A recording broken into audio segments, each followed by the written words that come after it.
ನಮಸ್ಕಾರ. ಬ್ಲೆಂಡ್ ಶಾರ್ಟ್ಸ್ಗೆ ಸ್ವಾಗತ. ನಾನು ರೂಪಾ ತೇಲ್ಕರ್. ಅನೇಕ ನಾಯಕರುಗಳಿಗೆ ಕೆಲವೊಂದು ಹಿಟ್ ಸಿನಿಮಾ ಮಾಡಿದ ನಂತರ ಅವರಿಗೆ ಅನೇಕ ಇಂಡಸ್ಟ್ರಿಗಳ ಆಫರ್ಗಳು ಬರುತ್ತವೆ.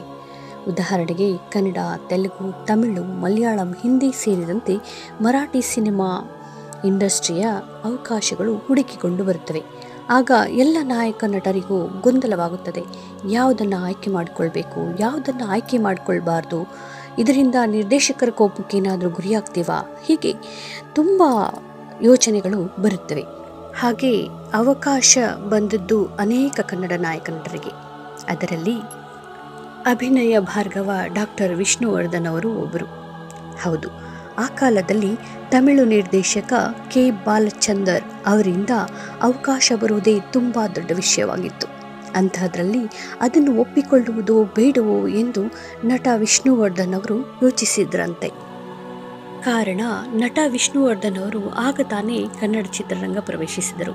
ಅವರಿಗೂ ಹಲವಾರು ಗೊಂದಲಗಳಿದ್ದವು. ಹಾಗಾಗಿ ಆಗ ಯಾವುದೇ ಅವಕಾಶವನ್ನು ಒಪ್ಪಲಿಲ್ಲ.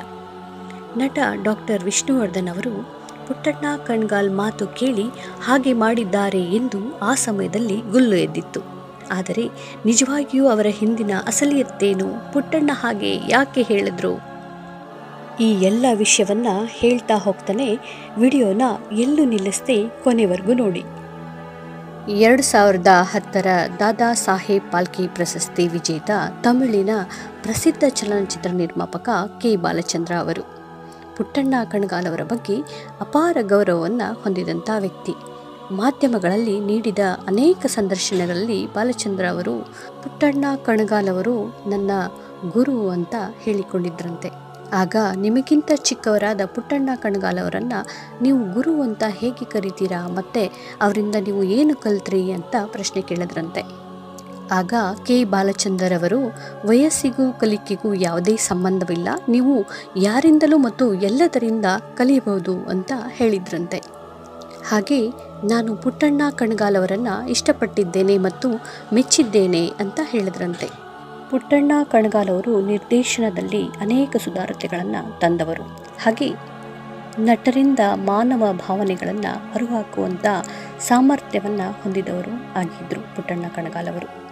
ಈ ಕಾರಣಗಳಿಂದ ಬಾಲಚಂದರ್ ಅವರು ಅವರನ್ನು ಗುರು ಅಂತ ಹೇಳ್ತಾ ಇದ್ರು.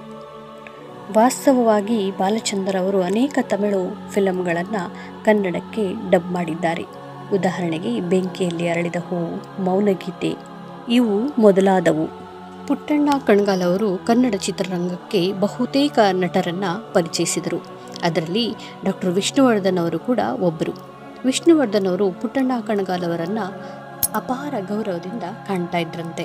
ಪುಟ್ಟಣ್ಣ ಕಣಗಾಲ್ ಸರ್ ನನಗೆ ದೇವರು ಕಲಿಸಿದ ಗುರುಗಳು ಹಾಗೂ ನಾನು ಗುರು ಪುಟ್ಟಣ್ಣಾಜಿಗೆ ಋಣಿಯಾಗಿದ್ದೇನೆ ಅಂತ ಹಲವಾರು ಬಾರಿ ಸಂದರ್ಶನಗಳಲ್ಲಿ ಹೇಳಿಕೊಂಡಿದ್ದಾರಂತೆ.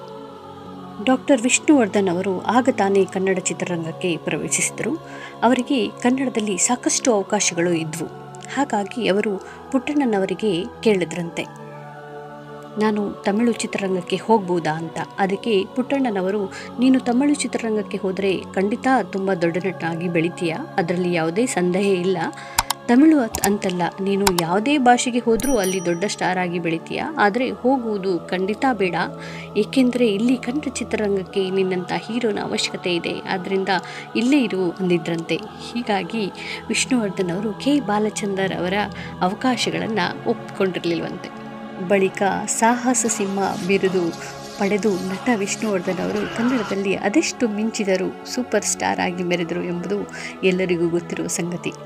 ಅದು ನಟ ವಿಷ್ಣುವರ್ಧನ್ ಅವರನ್ನು ಇಲ್ಲಿ ಉಳಿಸಿಕೊಳ್ಳದಿದ್ದರೆ ಬಹುಶಃ ವಿಷ್ಣು ಅವರು ತಮಿಳಿನಲ್ಲಿ ರಜನಿಕಾಂತ್ ಹಾಗೂ ಕಮಲ್ ಹಾಸನ್ ಅವರಂತೆ ಸೂಪರ್ ಸ್ಟಾರ್ ಆಗ್ತಿದ್ರೇನೋ. ಆದರೆ ಪುಟ್ಟಣ್ಣ ಕಣಗಾಲ್ ಅವರಿಗೆ ನಾವು ಧನ್ಯವಾದಗಳನ್ನು ಹೇಳಲೇಬೇಕು. ನಟ ವಿಷ್ಣುವರ್ಧನ್ ಅವರು ಕನ್ನಡದಲ್ಲಿ ಉಳಿದು ಬರೋಬ್ಬರಿ 200 ಚಿತ್ರಗಳನ್ನು ಅಭಿನಯಿಸಿದರು. ವಿಷ್ಣುದಾದ, ಸಾಹಸ ಸಿಂಹ, ಅಭಿನಯ ಭಾರ್ಗವ ಮೊದಲಾದ ಹೆಸರಿನಿಂದ ನಟ ವಿಷ್ಣುವರ್ಧನ್ ಅವರು ಖ್ಯಾತಿ ಪಡೆದಿದ್ದಾರೆ. ನಟಿ ಭಾರತಿಯವರನ್ನು ಮದುವೆಯಾಗಿದ್ದ ವಿಷ್ಣುವರ್ಧನ್ ಅವರು ತಮ್ಮ ಜೀವನದ ಕೊನೆಯ ಉಸಿರು ಇರುವವರೆಗೂ ಉತ್ತಮ ದಾಂಪತ್ಯವನ್ನು ನಡೆಸಿದ್ದು ನಮಗೆಲ್ಲ ತಿಳಿದಿದ್ದೇ ಇದೆ. ಹೇಗನಿಸ್ತು ಈ ಮಾಹಿತಿ? ಇಷ್ಟವಾದಲ್ಲಿ ಲೈಕ್, ಕಮೆಂಟ್, ಶೇರ್ ಮಾಡಿ. ನಿಮ್ಮ ಅಮೂಲ್ಯವಾದ ಸಮಯವನ್ನು ಕೊಟ್ಟಿದ್ದಕ್ಕಾಗಿ ಧನ್ಯವಾದಗಳು.